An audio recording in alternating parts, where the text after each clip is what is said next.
What's going on, guys? Welcome back to episode number special of Action Movie Anatomy. We are talking about the top 100 films we've ever covered on Action Movie Anatomy, and we've covered 100, which means we're ranking every single one of them. This is numbers 50 through number 1. We are covering the best movies we've ever done on the show, as well as our end of 100, hashtag AMA100 awards. Hang with us, guys. We'll see you in just 1 second. Welcome to Popcorn Talk, featuring movie discussion, news, and interviews. Popcorn Talk. We talk movies. And now, here's Popcorn Talk's Action Movie Anatomy. Boom! Ha ha! Okay, that's enough. We've done this again. Guys, welcome back. It's part 2 of the top 100 films on Action Movie Anatomy, hashtag AMA100. We're going to get straight into this one, guys, but just in case you're tuning in for the very first time, we have done 100 films on Action Movie Anatomy over 2 years, and we are ranking those 100 films right now for you, the fans of the show. We're getting into the top 50. We're going to go 50 through 1, as well as some end of the 100 awards. We gave awards like we're the Oscars or something, nominees and the whole deal. So if you guys want to follow along with the conversation, use the hashtag AMA100. Please leave your comments and thoughts below. It helps us stay high in the standings and popular and all those things so people watch the videos, because we provide free content. We're never going to charge for this content. Never. You can follow along with me at BenBabyMedia on Twitter and Instagram. You can follow along with me at Andrew Guy on Instagram and Twitter. And of course, we are at AMA Podcast, the Twitter. Go follow us there. You'll see all kinds of fun things. And like Ben said, if you're just tuning in, please go watch the episode from yesterday. That's where we rank movies 100 through 51. And without further ado, we'll be hopping into number 50 right now, which is Rambo: First Blood Part 2. You not expendable, Rambo? Spenders, when you go to a party, you don't show up, nobody notices. Yeah. Brilliant writing, Stallone. We did this with our buddies JTE and Finstock. It's a great movie. It really is. For us, you and I, it was very important that we watched it with them because it aged very poorly for us. We didn't watch it growing up. We didn't love it the same way that they did. Well, each of the Rambo films has a distinct different quality, and this is the one that really fits the most squarely into memorable action movie, because the first one, First Blood, is like more of a drama. It's a sweet drama. The third movie is ridiculous and hilarious. He just gets more jacked and his hair gets longer and more like grizzled each movie. And the fourth movie is just walking HGH. So he's awesome. This second movie is actually, for its time, full of sweet stunts and all kinds of stuff with like the exploding arrows and all that. It's just a classic. It's just one of the most classic. Again, one man against the world, one man army. Him and Arnold were the guys at the time that did it. And it has one of the great hero qualifiers of all time. Rambo, John J. Bourne, the whole thing. Like 13 Purple Hearts and the Congressional Medal of Honor, the whole thing. Yeah, it's amazing. Anyway, guys, number 49, we're moving on to a children's film, a film that we watched in theaters and absolutely fucking loved. Yeah. Here comes the Man in Black. Galaxy Defender. Something cool about me, I know all of the words to the song Men in Black by Will Smith. He just sang them. Yeah. Don't do it again. Men in Black's sweet. It's aged kind of badly. It's not a bad movie, but the sweetest part is Vincent D'Onofrio as Eggert. Air, sugar, and water. Eggert Skunzing for bones. Yeah, and you guys are like, why is that so high? Well, it made an insane amount of money. It really helped push Will Smith to the next level of his career, which he was the biggest actor in the world for basically the next decade. Pretty huge, yeah. And not named Tom Cruise. Not named Tom Cruise. And again, D'Onofrio is awesome. I mean, Eggert, he is a great villain. He's very memorable. TLJ also in his prime here. This is TLJ circa a few years post The Fugitive and right around U.S. Marshals. Just kind of being grumpy old man. Righteous. Way better than Man of the House. Much better. Yes. This movie is sweet. Men in Black is worth a rewatch. Yeah. The effects are a little silly looking now. Yeah, they've fallen back a little bit, but it's still a classic, and it's a good movie. Will Smith is still doing his Will Smith stuff from the 90s. That's kind of hard to watch. But yeah, but it's definitely more tolerable in this than the other films we discussed, like Bad Boys and Independence Day. Big time. Number 48, we've got the modern-day James Bond film that isn't a James Bond film, and that is Kingsman: The Secret Service. Yeah, we did this. You and I dressed up. I think your mother was actually in the studio. My dad's in the studio and I watching this. Yes. My mom was here watching that one. Yeah. Also, our mothers were on the Schmoes Know with us. Go watch that episode. Incredible. Yep. The Kingsman is so good, shockingly good. It's cool, it's campy, it's kind of fun and goofy. It's got that comic book feel and the James Bond feel. And Taron Egerton is phenomenal. Yeah, he's great. Colin Firth is so sweet in this movie. Yeah, Colin Firth is amazing, and the fact that they're bringing him back for the second one somehow is awesome. I mean, Sophia Boutella is great in this movie. Yeah, Sam Jackson's really funny in this movie. And then the scene in the church. Some people will complain that it's that's been done, the slow down, speed up action, But if you're not looking at it from a technical standpoint, even if you are, that is one of the coolest ass-kicking scenes ever. Super badass. Yeah. Super badass. Love it. Number 47, moving on, we have the intro music to the show, and that is The movie directed by Antoine Fuqua. Training Day. Training Day. Alonzo. This vehicle sure isn't from the company Motor Pool. Okay, thanks, Ethan Hawke. Yeah. Sexy, ain't it? Yeah, right? We had to put it this high for the fact that Denzel won an Academy Award. It is the movie that single-handedly carries Antoine Fuqua for the next 20 years of his career. It's fine. It was pretty entertaining to watch. It was better than you remembered it. No. It was as bad as you remembered it. Yeah, but I always remembered it as being a pretty trashy movie that got way too much credit. Yeah, that had you a hate this film. few. I think it's super entertaining. Yeah. It's just like I remembered it as being like really overrated, and it still felt really overrated. Yeah, some things are too convenient and a little. But Denzel is super entertaining. Yeah, he is. But I still think Denzel and Tony Scott movies is better. Yeah, I totally agree with you. Yeah, absolutely. That article that I read talking about like every movie that in Denzel's career post Training Day should have just been directed by Tony Scott. They all feel like they should have just been Tony Scott movies. I couldn't agree more. Yeah. All right, so moving on next. This is interesting. I'm going to do 2 and 1 here. Yep. It's numbers 46 and 45. At number 46 is Mission Impossible Rogue Nation, and at number 45 is Mission Impossible Ghost Protocol. The 5th and 4th films of the franchise, respectively. These are the films that redefined the franchise. Yeah. So the idea that Tom Cruise is now basically the does his own stunts action star came from these movies. Yeah, the Burj Khalifa specifically in number 4, when people saw him hanging on the side of that building while they were touring in their incredibly wealthy hotels, just seeing Tom Cruise out a window, that was when people were like, holy shit. And you watch the filming of the movie, and it's actually him up on the side of a building with like cables. Yeah. And the same thing with Mission Impossible 5. He's hanging from a fucking airplane. A real plane. He's really hanging. They're like, no. He's like, I want to do it. And he's like, I'm producing the film, so I'm going to do what I want. And if I die, then I'm going to die. Yeah. Look, the movies are great. The reason that we put 4 in front of 5 is actually we both like 5 more.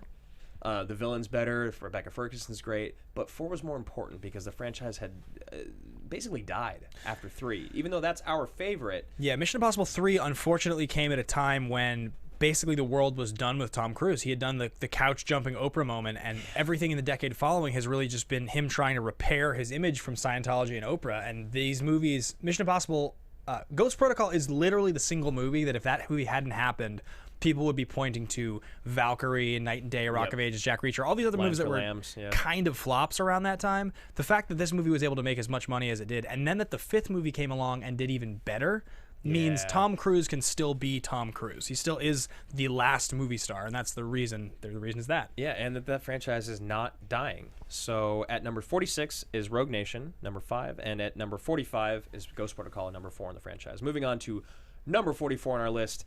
One of my personal favorites. Yeah. Actually, if I could make this list on my own, it would be probably way higher. Yeah. Is Drive. Sweet movie. So good. So awesome. Cranston's so good in it. The death of Cranston is heartbreaking. Heartbreaking. And if nothing else is said about this movie, the soundtrack. It's amazing. I mean, it's so high for me because of the soundtrack, honestly. Yeah. The movie itself is great, and it's like Gosling doing his best Gosling. He's like super entertaining in this movie. But the soundtrack was the definitive movie soundtrack for like 2 years. Yeah, I mean, A Real Hero and Night Call. Yeah. Those 2 songs alone were just, they were everywhere. Everywhere for 2 years. It was like the sexiest movie you'd ever seen. Yeah. The color and the feel and the tone. And the thing about this movie is that as much as the music is modern, the feeling of this movie when you watch it is that it's very much an 80s action movie. Yeah, and it's so cool to get the dark of what we want now, yeah, and then the fun of the 80s. Yeah, and you know, Ron Perlman and Christina Hendricks and Oscar Isaac and Albert Brooks. There's a sick ass kicking when Driver beats the shit out of that. He beats him to death in an elevator. Oh, gnarly. And then Albert Brooks is a villain, being the dad of Nemo. This is crazy. So moving on to next, it's probably our favorite. Well, I'm gonna say mine. Probably my favorite installment of the Tony Scott Denzel collaboration, and that is number 43, Man on Fire. Yeah, this was the first film. The films that immediately followed Training Day were like John Q, Antoine Fisher, and Out of Time. Mm-hmm. Each of those being kind of a different riff on action. This was where Tony Scott got a hold of Denzel and was like, I'm going to make you the guy. Yeah. You're going to be an icon, an action icon. For the rest of my career, you're the guy I'm using. And it's just a wonderful story. The relationship between Denzel and Dakota Fanning in this movie is so beautiful and so this is the beginning of the Tony Scott green period where there's all the weird filters, but it's intensely violent. And the scene on the bridge at the end between when he first sees Dakota Fanning for the first time since the beginning of the movie when she gets taken is like he's dying. It's so touching. I tear up every time. Every time. Yeah. And there's lines throughout that. Yeah. So this is what we're going to start talking about a lot more, guys, when we get into these top 50 and these top 40 or movies that have moments and things like that. If a movie brings you to tears, if a movie makes you feel something in a way that a great movie does and a good movie won't, you know? Yep. So, moving on to the next one, that is going to be... These next two actually are movies that they're on here as high as they are, I think, more out of respect. They are here solely out of respect. Because neither of us really like either of these movies. No. So at number 42 is The Fifth Element. I like The Fifth Element more than the next film, for sure. Me too. But it's the Fifth Element is Luc Besson's most famous movie. It is more famous than Leon, which is his other most famous. Which I think is a far better movie. Yeah, but the Fifth Element gets a lot of credit because of how inventive it is and how colorful it is and the world that he created. Yeah. It's incredibly influential because in terms of like sex appeal and iconography, she is one of the most iconic female characters ever on Lulu screen. Dallas Multipass is like, that is one of the most famous female characters ever. For sure. It's Willis in the prime of like Willis action. It's a weird movie. Gary Oldman's Oldman, awesome as the villain, but it's just goofy. and Chris Tucker is the strangest thing that's ever happened in a movie. But I will say that as Wesley Snipes committed in Demo Man, Chris Tucker committed Full commit. in Fifth Element. It's perplexing because you don't know if it's horrible or great, but it's one or the other, and it's super memorable for that reason. So The Fifth Element gets a lot of credit. Number 41, we have Lethal Weapon, Richard Donner, written by Shane Black. The beginning of Riggs and Murtaugh. This is where dudes, the generation above us, would want to murder us. Yeah, I mean, it didn't hold up very well when we were watching it. We thought it was just okay. Yeah, it was just okay. The things that we enjoyed most about it were actually the things that had aged poorly in it. Like the fight at the end did not look as good. Busey, there's just the things that we enjoyed about it are not the things that you're supposed to enjoy about Lethal Weapon. We've done 100 movies on this show, and we've done one Lethal Weapon movie. There's a reason. The franchise is not close to our hearts. So the Lethal Weapon 4 is high on your list. I would have loved to do Lethal Weapon 4 over Lethal Weapon. Yeah, absolutely. This does have Officer Murtaugh. Don't be foolish. Yeah. Look at the hardware, which in the last episode won the award for best line ever on the show. And that's fair. It's a fair point. Speaking of awards, we've got another one. That was so we just went through 41 through 50, and now we have an interesting one in the action world because it doesn't happen enough, but it's starting to more. Your nominees for Female Hero of Action Movie Anatomy are Emily Blunt, Charlize Theron, Alicia Vikander / Diane Lane. So powerful woman right there. And Sigourney Weaver. Interestingly enough here, guys, the fan vote was a major influence on us here. We were pretty close to deciding. We had awarded the award, and the fan vote was different. So your winner in the category of Female Hero of Action Movie Anatomy is Charlize Theron, yes. Furiosa herself. We actually had given the award to Emily Blunt for her yoga move from Edge of Tomorrow. I mean, how could we not? I mean, that is the definitive moment in the history of the show regarding a female character, is Emily Blunt doing the yoga move in Edge of Tomorrow. But Charlize Theron swept the vote, and she's so close for us. I think Atomic Blonde is going to push her so far in that direction that I think she's going to get it. You and I cannot wait to see that movie. That movie looks amazing. And if Charlize Theron becomes like the female badass at the age she's at now, she's so beautiful and such a good actress, and like Atomic Blonde looks nuts. She's kind of becoming that. The fact that she did Furiosa, she was in Furious 8, and now she's going to do Atomic Blonde. Dude, she's pulling the Liam Neeson of the females. She is. She absolutely is. Yeah, I think Atomic Blonde could legitimately, as Bill Simmons always says, give her the action movie belt, the championship belt for a year or two. I think so. She could get it. So yeah, that's the winner, guys. Charlize Theron, official Action Movie Anatomy. And that was influenced by you guys as fans. So thank you for that. Absolutely. Moving on to number 40, Benjamin, I'm going to let you take this one. Top 40, guys, directed by Peter Berg, Lone Survivor. God, I love this movie. It's so good. Brotherhood.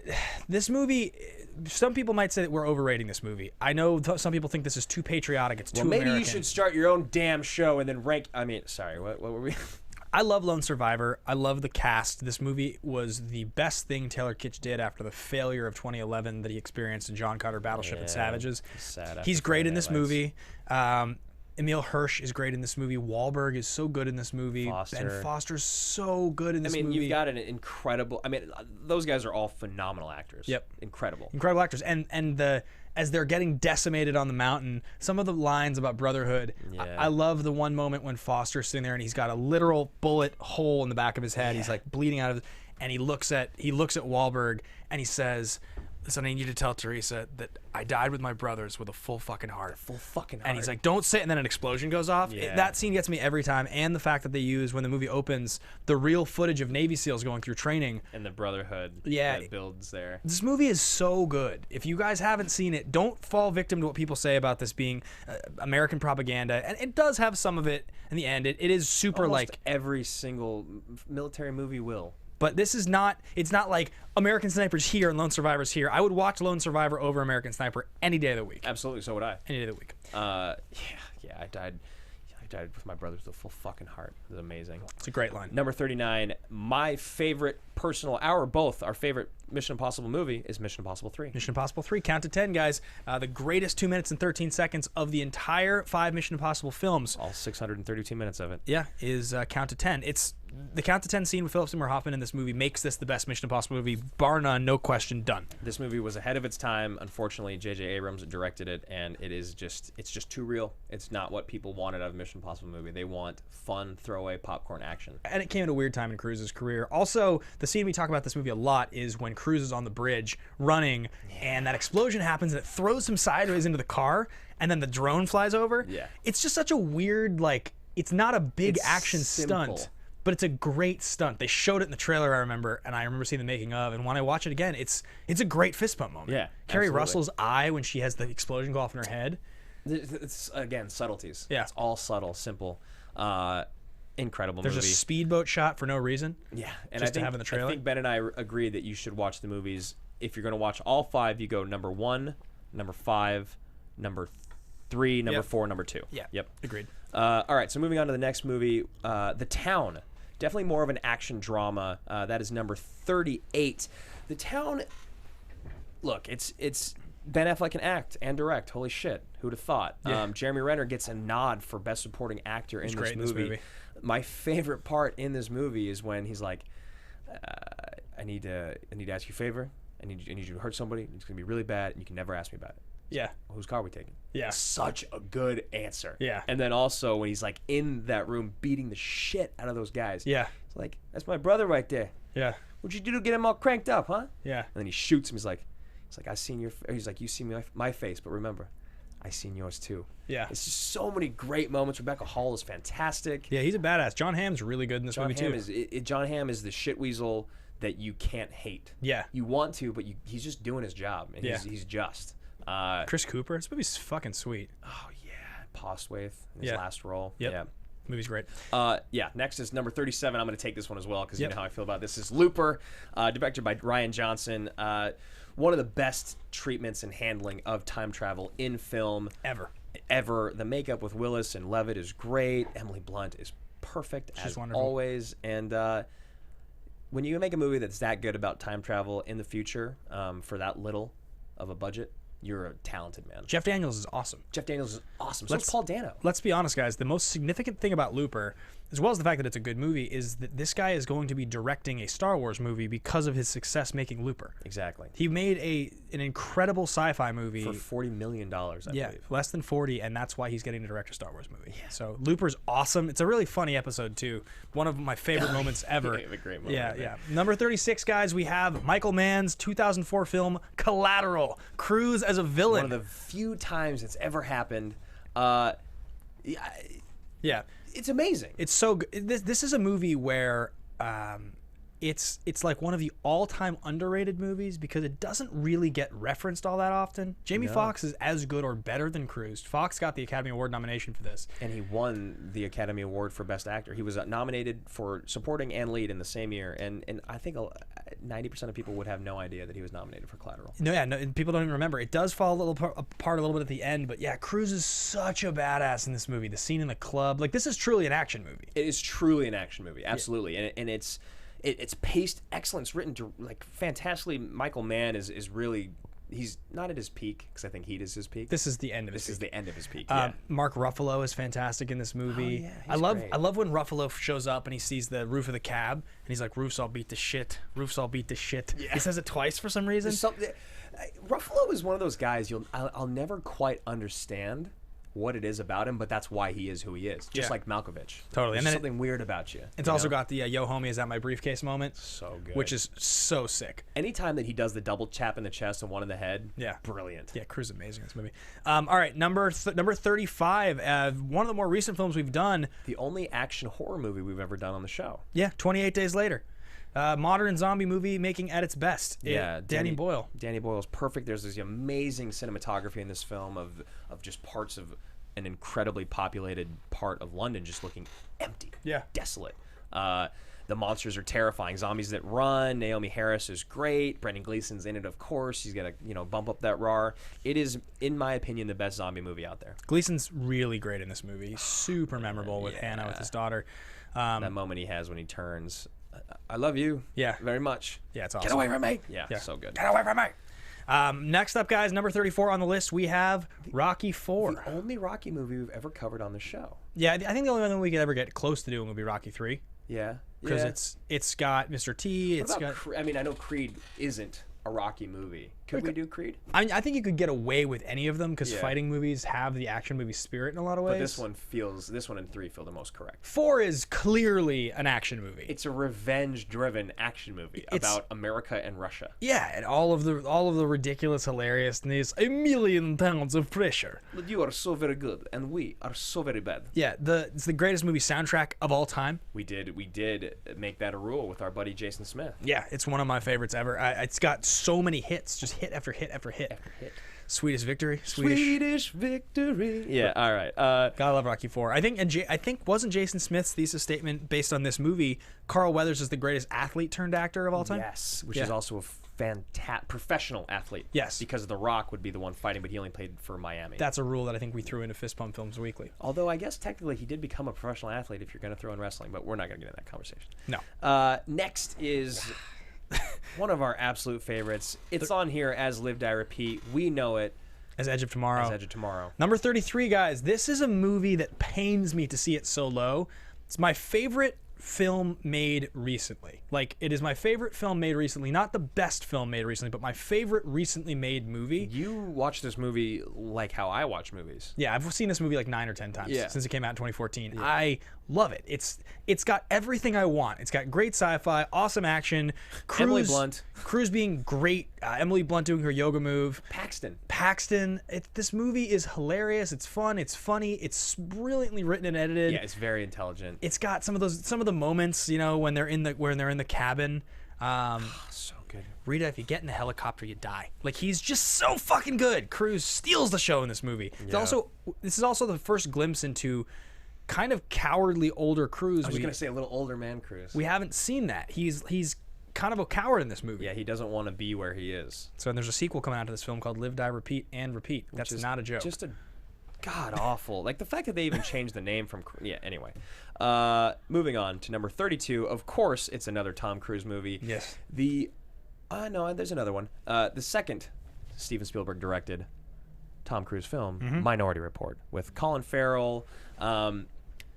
This movie I've seen more this year than I have in my whole life. Yeah. Combined. You've watched it a few times this year? I've watched it like 4 times this year. We had Roxy Stryer on for this episode a long time It's a ago. long movie. It's so well done. Yeah. It's everything with the futuristicness of it, the broken dad with the missing son and the drug problem, the ex-wife that still loves him but can't look at him. It's just real and it's good and you would do what he does. Yeah, totally. This is also, I think you and I are pretty much in total agreement that peak Cruise is 96 to 06. That's the best run for him. Even though 80s Cruise is actually more famous in a lot of ways, all of his most famous things happened before this. But 96 to 06, and this is 02 maybe? It was right in there. It's like a couple years. I think this is 2002. It's like right in there, and he's just right in that peak action star, like and he's so fit and young. The movie's just fucking awesome. It's so good, and there's those things in there that we talk about with Steven Spielberg a lot, where he just kind of focuses on a detail that you wouldn't look at. And your favorite is when he goes through the roof or the floor, and there's that kid playing his saxophone. Like that, and it's just like, why are you showing us that? Because it's a world. Yeah, it's a real world that exists outside of these two people in the middle of the camera. Slice of life moments, I think they're called. Yeah, and to close out our 30s here is number 31, your favorite Bourne film. The Bourne Ultimatum, the third Bourne movie. The Bourne movie that starts out in the fucking train station, and he's like on the phone and he's giving orders to the dude, you know, duck now, and like that movie is so cool. And he goes, I'm gonna make a run for it. I'm gonna go. No. Yeah. That movie's great, and he tracks the syndicate or whatever, not the syndicate. I know what you're the CIA, and you meet Pam Landy. Yep. The best things about Bourne Identity are that he does not know and he is not self-aware. The best things about the Ultimatum is that he has become so self-aware that he is back to that incredible killing machine that he was trained to be. Yeah. The movie's super badass. It's the highest rated on IMDb of all of the Bourne movies. Which I was always surprised. Yeah, it's not the best Bourne movie. The first Bourne movie is better, but this movie is great. This movie is legitimately great. The pacing in this movie is awesome. The action's great. It's got what's his name as the asset. Edgar. I can never remember that. Ramirez, guy's name. Is that his name? Yeah, Edgar Ramirez, yeah, who's like right. kind of an actor that people know who he is now a little bit. He was in the new Point Break. Yeah, and this was the last one directed by Greengrass. Yeah, Paul Greengrass, exactly. And I think that'll be a perfect segue into our next award. Well, I think Greengrass directed the last one, Jason Bourne. Did he? But we just pretend that one doesn't exist because that movie sucked. What it was is Tony Gilroy they fired the writer. The fourth one. Yeah, they fired the writer. Yeah, I think that's what it was. But moving on to the best director category. Go ahead. For our awards section, we have this is a big one, and organizing the last awards to coincide with our 10s here, I didn't really know how to do it because they're all big awards. Yeah. So we decided to just do it here, guys. Best director in the history of action movie anatomy, the director who has accounted for the most successful, awesome movies on this whole show. Yes. We have 4 nominees, and those 4 nominees are as follows. I bet you guys could probably tell us the names of the nominees. Yeah. We have Tony Scott. We have John McTiernan. We have Doug Liman, a surprise one, but don't forget, Doug Liman directed Bourne Identity and Edge of Tomorrow. Yeah. And we have James Cameron. Yes, and this is another one where the fans actually kind of bumped our opinion because we had started on the fence with a couple too. We'd been going back and forth, but you guys once again solidified that choice. And so, your winner of Best Director by the fans and from Ben and I is James Cameron, the most timeless director of all time. How could it not be James Cameron? I mean, we're going to get to the top 10, and you guys are going to clearly understand why James Cameron is actually so high. He has 2 films in the top 10. He has 2 films in the top 10. There's another person that's done that as well, but he hasn't been around as long. Right. And James Cameron has been doing this. Look, the guy's made the 2 most successful movies ever, okay? Ever. Don't argue. Yeah, done. Number 30, guys, we get into the top 30 films of AMA, and man, oh man, are the top 30 exciting. These so good. There's not a movie left in the top 30 that's not like this movie is just fucking sweet. Yeah, There's nothing every else single one. And I think, honestly, this one might be the one that feels the least appropriate for us is Fast 5. Yep. At number 30.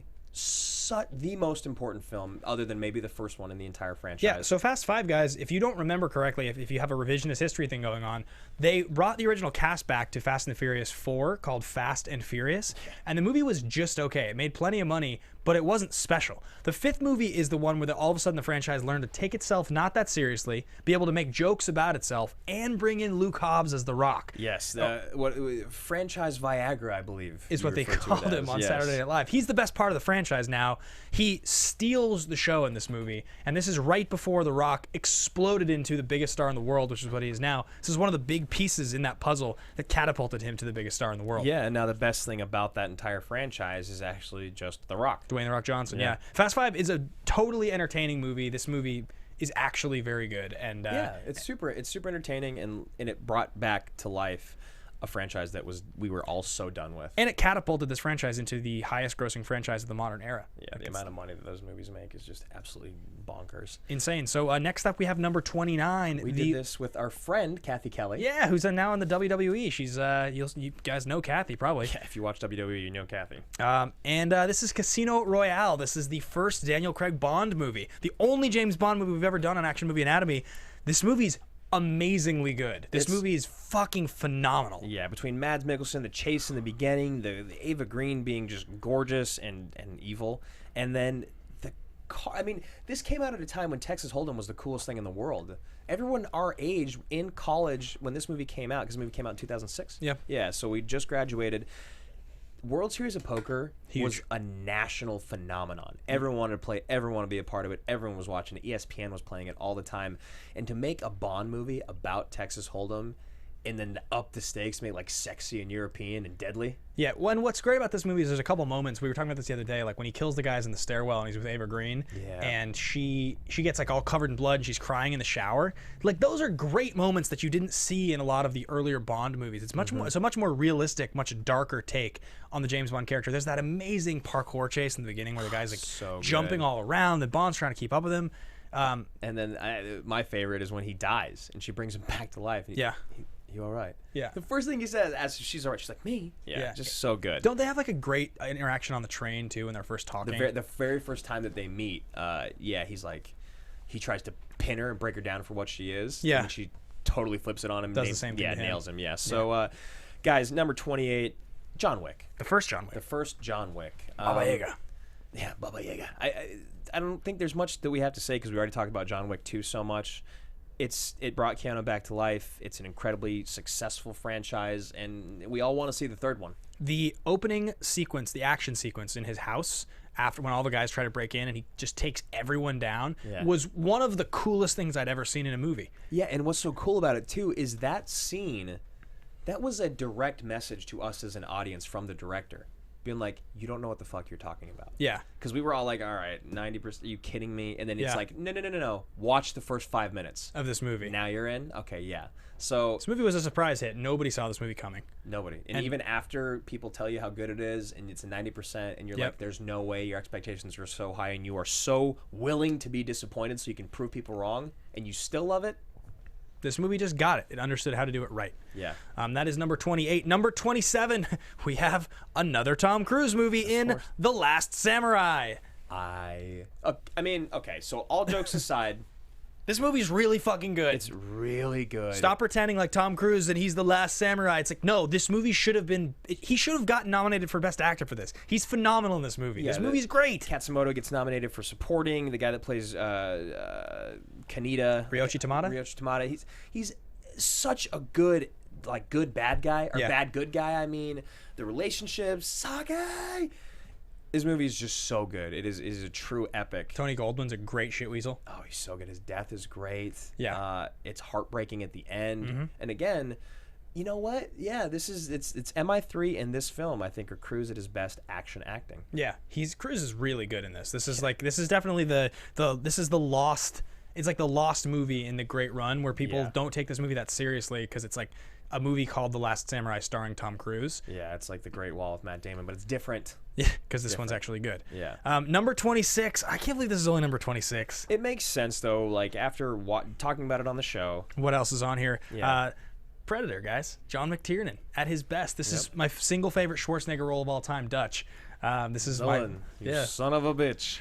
It's been a long time, General. You look good, Dutch. You look good, Dutch. This is where my favorite line. This captain minister. Does he always travel on the wrong side of the border? Predator is 80s action.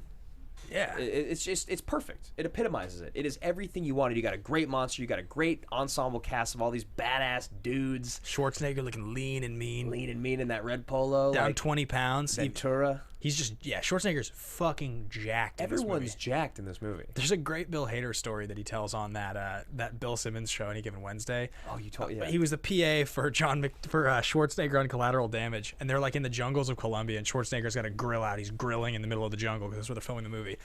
And he's just quiet. He's just sitting there in a lawn chair, and Schwarzenegger looks over and he's like, "We filmed Predator here," and he's like, "Oh, cool," and he's like, "I had schnitzel flown in for the whole crew." He's like, "Oh, cool." And he's like, then he just starts naming people that ate the schnitzel. He's like, Bill Duke, he ate the schnitzel. Carl Weathers, he ate the schnitzel. Jesse Ventura, he ate the schnitzel. Did someone not eat the schnitzel? John McTiernan, he wouldn't eat the schnitzel. He wouldn't eat the schnitzel. It's amazing. So good. Predator, I want to talk about it all day. I love Predator. It's my favorite Schwarzenegger movie. It was definitely one of those ones where we had to just kind of, everything else has done something great for film and action films in history, and I think it's a perfect segue to number 25, which is Taken. This is our top 25 right now. This is our top 25, guys. This is the top quarter movies of all the movies we've done. Everything in here we are professionals on, we are experts on, and we would argue that these are, again, the top 25 movies we've ever done on the show. Taken changed the one-man army. It brought it back to life. Not only did it change Liam Neeson's career, but it started the Jack Reachers, the John Wicks, and the Equalizers of the world out there. Yeah. The phone call is maybe the most famous speech other than the Bill Pullman speech in Independence Day. Everyone knows that speech. Right, yeah. I don't care who you are. I will find you. I will kill you. Yeah. I mean, it's so referenced. It's like so parodied, yeah. Yeah, and he's great. It's of course, you take an Oscar-winning actor like Liam Neeson, you put him in an action role. It's unsurprising. It's going to be an incredible movie. It's a silly movie, but it's great. Maggie Grace runs like a champ. Yeah, Famke Janssen's evil. It is, again, like, I'd almost say that Casino Royale, Last Samurai, Minority Report, Live, Die, Repeat, 28 Days Later. I like all those movies. Looper, The Town, more than Taken. Yeah. But Taken did something. Taken that those was movies hugely did not influential. Do. Yep. Number 24, my favorite movie of all time. Utah, Get Me Two. Give me two. Point Break, 24th greatest action film we've done on this show. Point Break, it's that you meet Keanu Reeves as an action star. This is Swayze at his best. He truly had a mane. As Bodhi, he's radical. He only lives to get radical. It's just this movie's great, and this movie holds up tremendously well. You go back and watch Point Break again, you think that the new Point Break signifies what the old one's going to be like. You're dead wrong. Oh, I forgot that I had a cool joke with the pictures I pulled. It's the new Point Break. Is it? And then the next one is the... Oh, yeah? But we can't see the images, so Hopefully I hope that you guys worked out. enjoyed that as an audience. Thanks, Josh. This is my actual single favorite movie ever made, and I honestly think when you talk about magnetism in actors, Swayze in Point Break is fucking magnetic. He's magnetic, for sure. Yeah, he's actually special. You just those, like, in such a different way than the Joker in Dark Knight. It's every scene that Bodhi's in, excuse me, you're just like, yeah, right. You just so like cool. You like want to be friends with him. You want to be friends with him. Yeah. Back off war shot, seriously. It was basically the first time that I'd seen it. Yeah. And like watching it with you was a true treat. And also the amount that this movie's loved is just so clear with the fan reception. It's crazy, and how they responded. So moving on next is number 23 is the new Star Trek, 2009 Star Trek. J.J. Abrams, Chris Pine, Star Trek.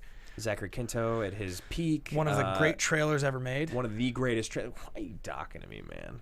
Your father was captain of a starship for 12 minutes. He saved 800 lives, including yours. Enlist in Starfleet. I dare you to do better. Fire everything! Yeah. Are we just talking about the trailer? The trailer. It's better than the movie now. It is better than the movie, even though the movie is fantastic. It brought Star Trek back to life, and Yeah. I think that's an uphill battle, because Star Trek is for nerds. Yeah. That's like the thing. It's like Star Wars is a little cooler than Star Trek. Star Trek is for nerds. People always say this, but new Star Trek is just Star Wars. They just made Star Trek Star Wars. Right.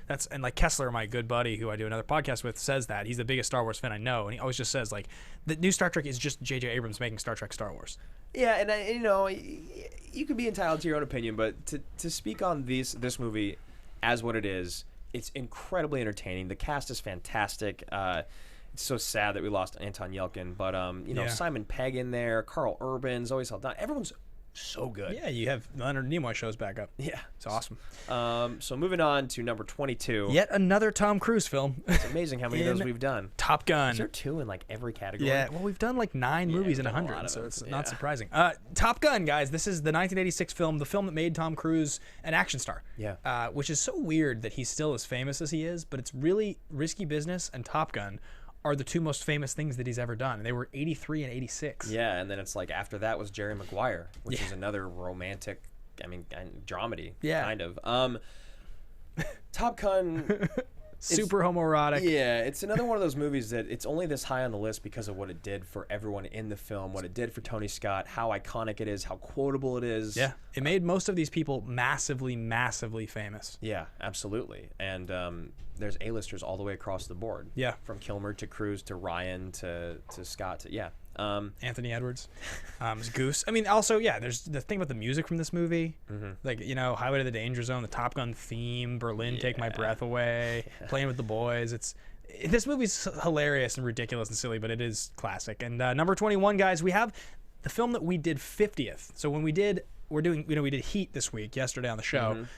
And number 50, we did The Rock. And I think this is probably our collaborative favorite action movie. Like, if we had to pick one that both of us were going to go all in on, if we had to agree, if I had to give up on Gladiator, if you had to give up on Point Break, we would probably say The Rock. The Rock, I would agree.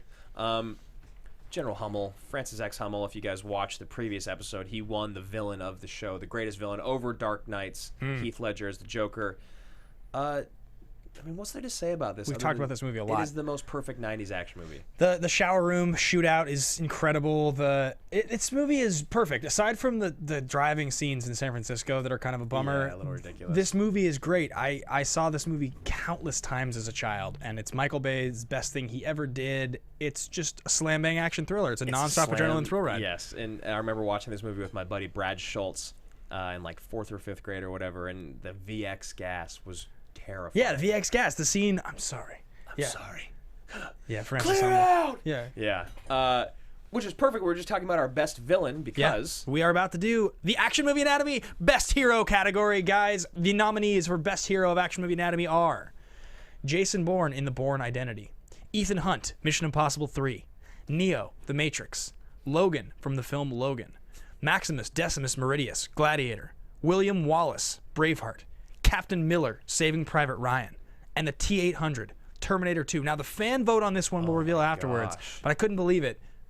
We're going to announce the winner and then the fan vote. The winner of Best Hero on Action Movie Anatomy is Maximus Decimus Meridius. Commander of the armies of the North, General of the Felix Legions, father to a murdered son, husband to a murdered wife, and I will have my vengeance In this life or the next. I missed the part where he said servant to the true emperor. But, guys, another movie that I saw in the theaters with my dad. I fucking loved Gladiator. my friend Peter Bauer told me about this movie in shop class in 5th grade, and he was like, you have to go see this. He told me about all the sweetest moments.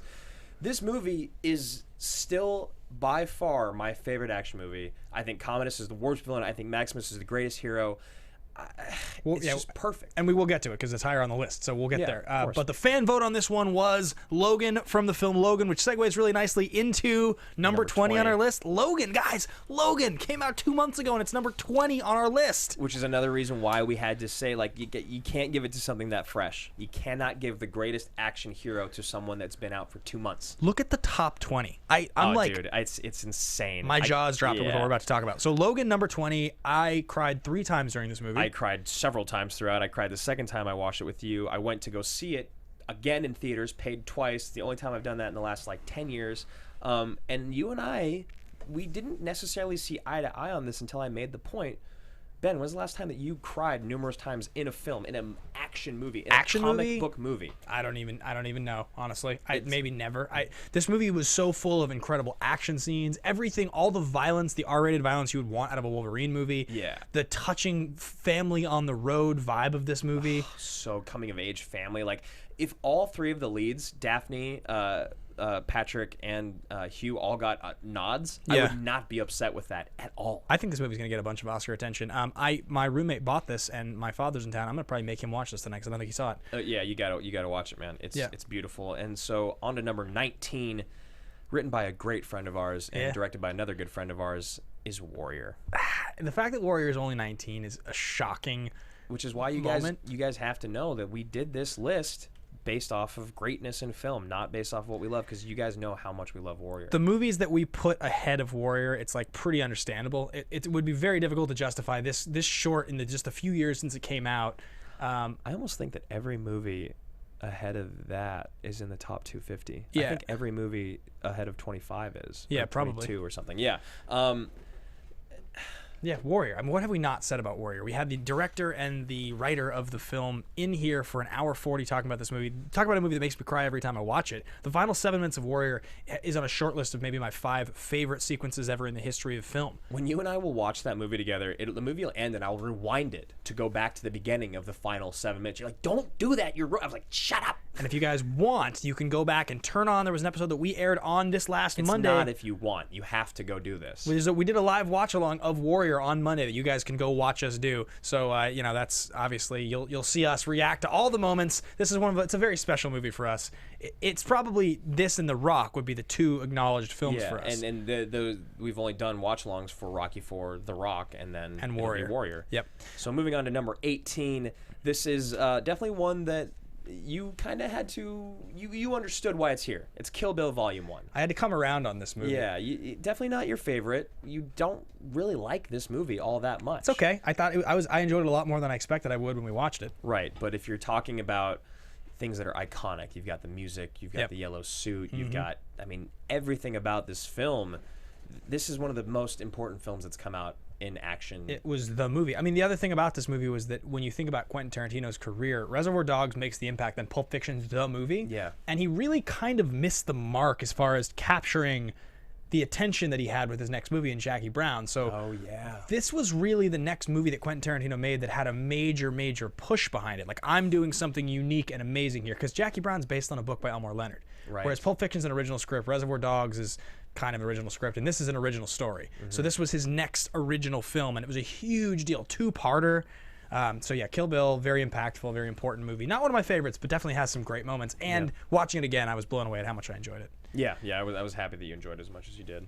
Number 17 on the list, we have Best Picture nominee 1993. Winner of the supporting actor of 1993. The Fugitive. Samuel Gerard. One of the most iconic action films. You talk about Speed being an iconic action film. This is truly iconic. This is the same thing, except respected by everyone, not just fans of popcorn films. It's also PG-13. Like, I watched this movie with my sister Sandra. Like, you can watch this movie with your most conservative friends and with people that'll watch anything. It's so good. And the only reason that it's aged at all is just because of things like style and picture and things like that. Yeah. Otherwise, it's just perfect storytelling. Because you have one of the great actors of all time in Harrison Ford. You also have one of the great actors of all time in TLJ in this movie, in one of maybe his best role. Tommy Lee Jones is so good as Samuel Gerard. It's amazing. Like, the fact that he won the Academy Award for this movie it's crazy. It's unbelievable. Yeah, it's totally wild. I love this movie, and I don't really know how much else we can even really say about it. No, so moving on to number 16, The Terminator. The first Terminator, the introduction of the T-800 as a villain. Yeah, so, I mean, look, T1, we did this on the show like a month ago. It's scary. It's a much scarier movie. Actually, I was a lie. We've done like 3 action horror movies. It's Aliens, Terminator 2, and 28 Days. Yep. Yeah, I mean, the first Terminator is definitely more of a scary thriller action movie. It's not the real action of the franchise, I guess you could say. It's pretty scary. It's he sticks the knife in the eye. There's I'll be back. I mean, this is a very iconic movie. It's the fact that it is as famous as it is for as early on in Cameron's career as it is. Michael Biehn is great in this movie. It really put Arnold on the map. I mean, like, Conan had already come out, and when we did this on the show, we talked about how people that were that watched Conan in the theaters, it was fine, it was good, but this was really like, when this had happened, it was like, oh my god, something's happening. It's like The Rock in Fast 5. It's crazy that we're about to do 15 ahead of 16, because I think people would be like, what? Yeah. But absolutely. Number 15 for us here is The Bourne Identity, the first Bourne film. This is Matt Damon becomes an action star. Yeah. And when we went back and did the Bourne films, this movie really took me by surprise just at how memorable and iconic all the moments were. I think you and I were both blown away at this movie again, and I think that's why it's so high. It was so good. I mean, stuff like he just is the smartest guy in the room so well in this movie. And he doesn't even know that he is. Yeah. The fact that he plays off being the smartest guy in the room without knowing it. Yeah. It's like, I don't know why, but I know the best place to look for a gun is here. I know that I can run for this long without my hands starting to shake. But I can't tell you who I am. The monologues are so good. The scene where he and Marie are staying at her, at her like brother's house, or or cousin, something, whatever. Yeah. And they come downstairs in the morning, and like, what's going on? And he's like, oh, the dog ran away, and everybody get to the basement. Damon's like, is that common? He's like, no, and he's like, everybody get in the basement. He just like knows for a second. He knows where the gun is. He goes and flanks Clive Owen, and then he gets Clive Owen, and Clive Owen's dying. The flanking of Clive Owen is so. The guy's got a high-powered sniper rifle, way out in the middle of a field. He's got a shotgun from the 50s. Yeah, and he takes him out, and he comes behind him, and as Clive Owen's dying, he's like, Look at what they make you give, which is the line from Ultimatum. This movie's so They make you good. give, Yeah. yeah. This movie really blew me away. How much I enjoyed it. And it's the same argument I make for like The Dark Knight and Batman Begins. Without this, nothing else would have happened. Yep. Without Identity, Supremacy, Ultimatum, and everything else doesn't happen. Yeah, Doug so, Liman. Moving on to every single one. Of I these know, movies. right? Number 14, Braveheart. Yeah, I'll let you take this William one. Wallace. Look, they can take our lives, but they may never take our freedom. The death at the end, the torture, screaming freedom. Gleason and Cox are Yeah. in this. Edward the Longshanks is a horrible, horrible villain. The son is the greatest shitweasel ever. Like, this Yeah. movie is 3+ hours long, and I will always watch it from beginning to end and be so happy. My roommate has a full life-size replica of the sword on his wall, sharpened and everything. Yeah, in my eyes, it's the greatest performance by Mel Gibson ever. Yeah. And yeah, It's aged a little worse than I would have expected. aged a little bit. Yeah. Yeah. But the fighting scenes are still really gnarly. Yeah. Really good. Sweet movie. Number 13, we just did it on the show yesterday, guys. Heat, Michael Mann, Heat. 1995, greatest shootout in the history of film. This movie, I just attended a 25th anniversary screening of this Oh, with yeah. Michael Mann like 2 weeks ago, and I got to sit there and watch him do a Q&A about this movie, talking about that shootout and how the idea was that these guys are trained so they would know that if they were getting flanked by police cars, they weren't going to go into survival runaway mode. They were going to actually aggressively attack the police cars Yeah. with these rifles because they had weapons the police didn't have. Yeah, this was before police carried high-powered rifles because it was before that bank robbery had actually happened. So they had to move up the streets to escape. Just an unreal shootout. And if you live in Los Angeles, I know a lot of our fans are from all over the world, but if you actually live in Los Angeles, knowing where that shootout takes place, it's in the heart of the business district of downtown Los Angeles, Yeah. on a freeway on-ramp. Yeah. Like, if that shit goes down now, Yeah. I bet you there's a real gunfight. I bet you people lose their shit because the massive scale of that shootout, Yeah. how big it was, how many cars, and Yeah. it is by far the greatest shootout in movie history, even over the lobby scene in The Matrix. Yeah, it's crazy. It's like a it's the first time ever that De Niro and Pacino have been on screen at the same time together. And they're going after each other. The cat and mouse of those two guys is just so good. The final scene, the handhold at the end. The fucking movie is amazing. This is one of my favorite movies ever made. It's And one of my favorite part of it is Kilmer. Yeah, I think it's one of my 5 favorite movies ever made. When he's on the roof, behind you to the left. Yeah, He's behind just to the left. That's so good. And then the look in the car at the Yeah. end, and he's kind of like broken, Yeah. beaten. I know. So good. Everybody in this movie. Yeah, Yeah. go watch the Heat episode, guys. It's our 100th episode. We just did it. Yeah. Number 12, we have. Oh man, this list is Yes. insane. We have Jurassic Park at number 12, A guys. movie that we didn't even think we were going to do on the show.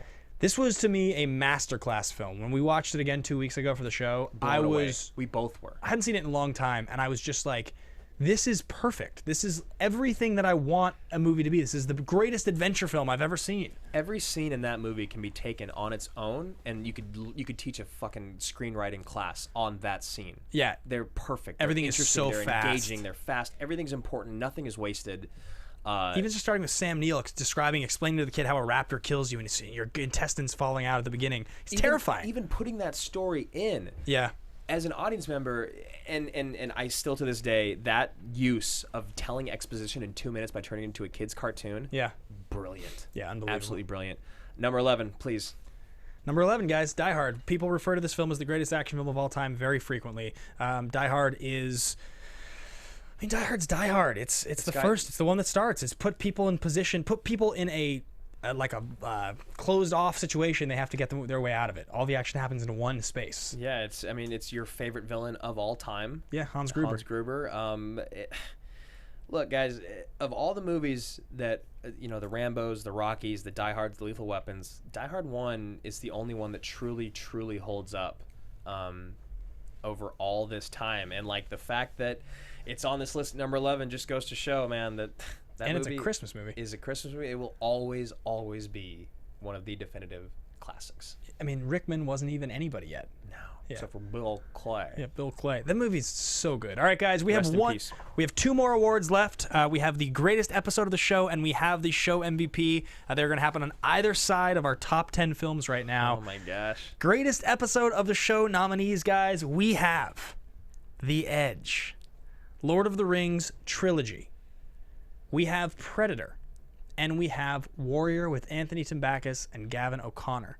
And this one, to me, if you guys have watched the show, you know there's no question what the winner here is. Absolutely. Your winner is Warrior with Gavin O'Connor and Anthony Backus, because how could it not be? We had the fucking creators of like our favorite movie ever in the studio for an hour and 40 answering every question we could ever have. Watch the episode. If you like Warrior, just go watch it. If you It'll like blow your mind. filmmaking, go and watch it. If you like Gavin, if you like Anthony, if you like us, go and watch it. That movie will inspire you to chase and do what you want to do and not sacrifice for other people. If you watched our watch along on Monday, you enjoyed it, go watch this episode. I promise you. It's the best piece of content we have ever made. And for Ben and I, it was truly one of the greatest moments in our career of doing what we do, to have tell the story of Gavin and his fist pump moment, because he didn't have, was it fist pump or favorite line? It was favorite line. His favorite line. He did not have a favorite line, and Gavin had not watched the movie since the screening of it. Yeah, so we leave the studio and we had scenes queued up on the screen, and Gavin, looks at us and he says, "Thank you so much. You guys are great at what you do. Can I ask you a favor?" And we said, "Sure." And he says,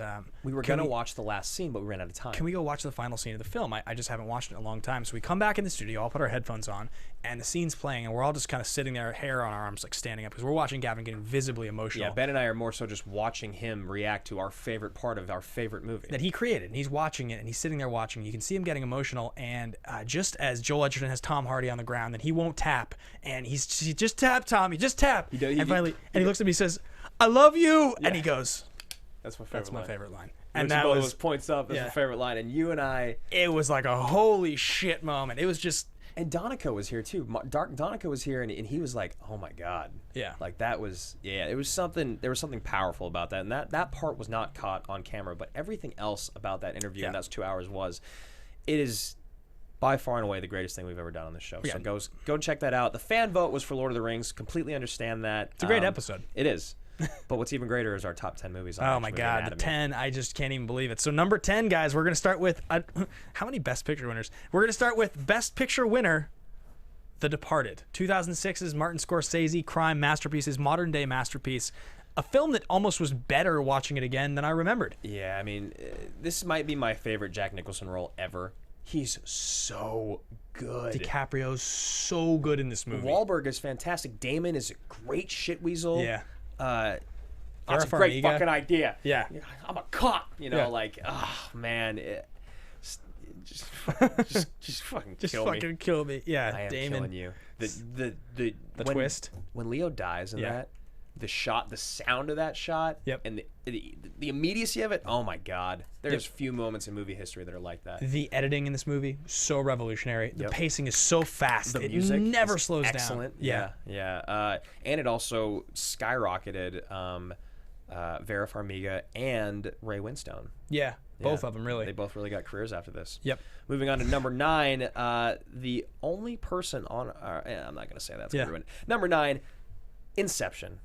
Christopher Nolan's masterpiece. I mean, the rotating hallway fight scene with Joseph Gordon-Levitt is one of the craziest things. Incredible. It's like I fell in love with Tom Hardy in this movie. Yep. The train through the middle of the street. It's crazy. This movie's amazing. This movie was mind blowing, and it was the first thing that Nolan had done after The Dark Knight. So it was like a double whammy. That was like, oh well, you made a Batman movie that was great. What else can you do? Make real movies still? Yeah, And then he made Inception, which is in some people's minds a better movie. In some people's minds, this is the best movie that Nolan ever made. Yeah, it's mind blowing. It's so intelligent. Yeah. That. Like, as an audience member, you're watching, you're like, I feel smarter after watching that movie. Yeah, right. You know what I mean? Super high concept. Yeah. Everybody in this movie is fantastic. Number 8, guys, we have another Best Picture winner and Andrew's favorite movie of all time. It's Gladiator. Maximus Decimus Meridius. Just won greatest hero of the show. Yeah, in my mind, Commodus is the greatest villain we've ever talked about. In movies in general, for action movies, it's clearly Hummel. But, Maximus, Commodus, the supporting cast, it's just beautiful. Yeah, this was close to my favorite movie when I first saw it in theaters the very first time. It is interesting that it did age a little bit to make it feel more like a movie that belongs on our show and less like a dramatic epic. Yeah, it feels much more just like an action movie. Yeah. It's full of sweet action, and he's just great. Are you not entertained? Not entertained. Yeah, this was in his prime Russell Crowe. Yeah, and the fact that, like, the best line of the whole thing is that line that we quoted for Best Hero, and he told the writer that was a horrible line, and the only reason that it would be good is because I'm the best actor in the world. Yeah. And so he just shut up and did it, and then he wins Best Actor. He's such a cock. Such a dick. I love him. Number 7, also nominated for Best Picture, Mad Max Fury Road. The #1 highest viewed episode on our show with like 1.5 million views. Yeah. Our good friend Steph Z was on the episode. It was episode like 4. Yeah, it was really early on. I actually think I was wearing the shirt in it. Yeah, it was early. It fit you tighter then. It sure did. Wink, wink. Yeah, go ahead, man. Mad Max Fury Road. I mean, just the definition of modern action. Yeah, the definition of modern action and taking practical effects and showing you that practical is still better. Using CGI to remove action because it's too distracting. George Miller just really telling the whole world that you have no idea what I'm still capable of. Oh my God, like, he did Happy Feet a few years before this. Yeah, Happy Feet. And I remember my thesis when we did this was that Mad Max Fury Road is the greatest action movie ever made. I mean, I know I was riding a high, but even still going back and watching that movie, it's still one of the greatest action movies ever made, without a doubt. Yeah, this movie's action is groundbreaking. It's like literally like nothing else we've ever seen on screen. And with the previews for this movie, I was calling that this movie was gonna lose money. I thought this movie was gonna flop. Yeah. I was like, who wants to see another Mad Max movie? I was like, what are they doing? Why? I was like, what are they doing? I just didn't get it. Like, what's Charlize doing in here? You know, there's this whole thing. I didn't understand. Yeah. Nobody did. Tom Hardy didn't understand. He talked shit. No, Tom Hardy directly you know, it's funny. Tom Hardy apologized to a couple people he's worked with after their films, not knowing how good they were. Yep. Number 6, guys. God, this list is insane. It's insane. Another Christopher Nolan film, The Dark Knight. Heath Ledger as the Joker. This is the modern day. This is the modern day masterpiece of superhero films. Absolutely. This is what every superhero film wishes it could be. It's what every superhero actor wishes they could portray. He took a genre, and he made it like palatable all the way across the board. Everyone wants to watch this, from action movie fans to just movie lovers to comic book nerds, whatever you want to call it. This movie was brilliant. And it has the greatest modern day performance of a villain ever. I mean, one of the great performances ever. And when we all saw that the Joker was announced as Heath Ledger, we were all bummed. Right. And then we saw the first trailer and we were like, jaw dropped. Yeah. Yeah, It's one of the great trailers ever made. It's one of my favorite trailers of all time. And the Joker's Notebook, rest in peace, man. That was just one of the greatest. Yep. So, getting to our top 5, guys, the top 5 action movies ever covered on the show. Number 5 is, and this actually moved its way down. It started off at number 2. Yeah. Aliens. Yeah. Aliens, 1986, James Cameron, masterpiece, the sequel to Ridley Scott's original film Alien. Totally different vibe, totally different movie. Terrifying, exciting, innovative. The Queen Alien birthing scene is one of my opinion greatest scenes ever put on camera. Maybe the greatest female action hero ever in film, with Sigourney Weaver and Ripley. Yep. But, what else needs to be said about Aliens? I mean, Michael Biehn as Hicks, just... It hasn't aged. No, it really hasn't. This movie is just as watchable today as it was when it first came out. And it's still scary. And it's for someone that loves scary movies to go back and watch a movie that came out that long ago to still scare you. It's tough to do, man. And it's got Paxton in his prime. Yeah. Game over, man. Game over, man. Game over. Put her in charge. Yeah. Moving on to number 4, guys, a recent addition to the show. A movie that we thought we were never going to do, but it is truly the greatest action war movie ever made, Saving Private Ryan. It's a terrifying film to watch the beginning of. It's terrifying. It's heartbreaking. It's too real. It's too real. It's a beautiful movie. Captain Miller, played wonderfully by Tom Hanks. It steals the show. Giovanni Ribisi has such a... It is that most heartbreaking death. I still think that death is the most heartbreaking death I might have ever seen in a movie. And his scene in the church when he's talking about falling asleep and pretending... I don't know why I did that. Yeah. Yeah. It's great. Everybody's great in this movie. Vin Diesel's death. Adam Goldberg. The movie's so good. When Adam Goldberg finds the Nazi knife at the beginning, he just starts crying. And he just starts hysterically crying. Yeah. It's just like... because he makes a stupid joke about Hitler Youth. Yeah. And then it's just like what that means to him as a Jewish man. This movie is one of the most beautiful pieces of cinema to ever grace the screen. The ending, that ending scene with Adam Goldberg dying by the knife. Yeah, this movie breaks your heart. 10 ways. I'll tell you this, man. I'll watch Boogie Nights. I'll watch Requiem for a Dream. I'll watch some pretty fucked up movies. But when Saving Private Ryan's on and I'm not watching it fully, and that Adam Goldberg scene comes up, I will always change the channel. Yeah. I can't watch it. Like, even when we had to do it on the show, I forced myself to watch it. Yeah. It's heartbreaking. Guys, Top 3 movies left. Yeah, top 3 right now. This one's crazy. I can't believe this is as high as it is. Another movie I saw in theaters with my dad. I saw it in theaters with my sister. Yep. Yeah. And this is 1999's The Matrix, the film Matrix. that like reinvented modern day action. Oh my God! We've It never made seen anything people- like this. We rethought our existence after watching this movie. We thought we were in The Matrix. This movie is so popular that it's credited for things like the Columbine shooting. I Yeah. mean, this movie was a cornerstone at the time it came out. Trench coats were banned in schools after this. When I went and watched this movie, I came to school the next day, and Mrs. Duncan's class, Miss Duncan got married to Mrs. Ortega. This is how well I remember this. I had like 10 kids gathered around me. Yeah. Like I was like a cult leader. Yeah, And right. I was just talking to them about every moment in The Matrix that I thought was insane. Yeah, And they were mesmerized. mesmerized. The lobby shootout scene was, as a little kid, the coolest thing I'd ever seen in my entire life. Up until I watched Heat Yeah. recently, I would say it's the greatest shootout in a movie ever. But the thing about Heat is it's so real. Yeah. And this isn't as real, but it's so The Matrix. The fights between Neo and Agent Smith. oh my God, this movie. The training between Neo and Morpheus is fighting Neo. Yeah. Morpheus is fighting Neo. Everyone's running. Ah, it's so good. Goddamn you, Cypher! God damn you, Cypher. All right, guys. Number 2 on the show, we have. You probably see the top 2 coming if you've watched the show long enough. Yeah, you'd be like, why aren't these movies talked about? Number 2 is going to be the Lord of the Rings trilogy episode, which really it referenced the Lord of the Rings, the Fellowship of the Ring here. It is the Fellowship, Yeah. though, for us. I mean, it's our favorite in the trilogy. Boromir's death, the gathering of the Fellowship. I mean, what's there to say about this? Is the beginning of the greatest trilogy ever in movie history. Yep. It's perfect. Yeah, it's perfect. I have watched each of these movies a dozen times. Easily. I had so much fun doing this episode on the show. It was so much fun to talk about these movies. They each have their own charm. It's the ending scene, the final 25 minutes of the first movie that really does it for me. Yeah, I mean, there's a combination of things. Your favorite is Boromir, the death of Boromir. the death of Boromir, and people. Yeah. People. Yeah. And then my favorite part is it's Sam Oh yeah. walking out in the water. Yep. He just goes. It's like, I made a promise, Mr. Frodo. Yeah. A promise, and he just drowns. Mr. Gandalf. Yeah, it's. Don't you just leave him, Samwise Gamgee. the greatest. It's. If I could watch the whole trilogy like every day, Yeah. I would. Absolutely.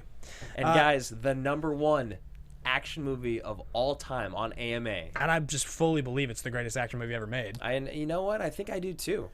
Terminator 2, guys. Terminator 2. T2, 1991. Schwarzenegger makes his triumphant return. You get Robert Patrick showing up as the T-1000. One of you the get greatest villains ever in film. Cameron definitely. making a crazy sequel with new technology and just amazing music and just iconic scenes and amazing action. This movie is mind-blowing. Yeah, I mean the first time. I wish I was just alive. I wish I was like 20 years old when this movie came out, so I could have just imagined what that would have been like to see that monster or the creature, the Yeah. Terminator, reanimate. Yep. From after getting blown up, like those little pieces coming back together. Yeah. How many times has that been parodied in movies? A million. I mean, this is such an exciting movie. Everything, the like finger going through shit weasel. Yeah, Xander Berkeley. Xander Berkeley's head. Yeah. You just have the movie is filled with iconic moments. Like I said, the music is my single fist pump moment. The way they depict the future and how horrible the future is in this one, it's a real like. There's that scene where the death wave first hits and all the skulls and people are just like crumbling like little paper. Linda Hamilton is such a badass in this movie. She's so good. She's so good. She's just amazing. She's so sick. Her scene escaping in the institution and the horror that she has the first time she sees the Terminator. she sees again. Schwarzenegger and she's like trying to get away from him. Yeah, she Come goes with into me if you want to full live. Psycho mode. Yeah. Yeah, this movie, it's the greatest action movie ever made. Period. No Ever question. made, and again, when we made this list, we were in complete agreement on I'd say 98% of these movies, and the ones we weren't were only a slot or two off. Yep. So, guys, I hope you really enjoyed that. Congratulations to Terminator 2. We've got one more award, though. Got one more award, guys, on the show, and that is going to be the MVP of Action Movie Anatomy. Who could that be? Who could that possibly be, guys? The 4 nominees for Action Movie Anatomy Most Valuable Person are Denzel Washington, Tom Cruise, Arnold Schwarzenegger, and Nicolas Cage. And your winner is... I think we all know. Tom Cruise. Tom Cruise. Tom Cruise. The greatest action star out there. The greatest runner in the history of film. Just the OG, the MVP, the best there is. There's so many movies of his on our show. He is the greatest action movie star of all time, and I can't wait to cover The Mummy. To cover The Mummy on June 9th. I'm so fucking pumped.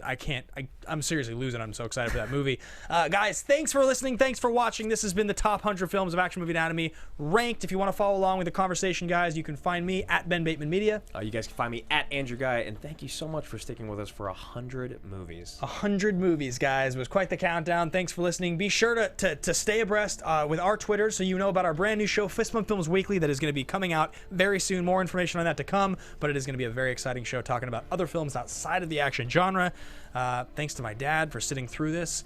And for every one of the fans that listen to this, guys, leave your comments below if you disagree with the list. If you go to our Twitter, the top 100 is going to be screenshotted and pinned there on our Twitter at AMA Podcast. Thanks for listening. Have a good one. Thanks for the 100. Bye, guys.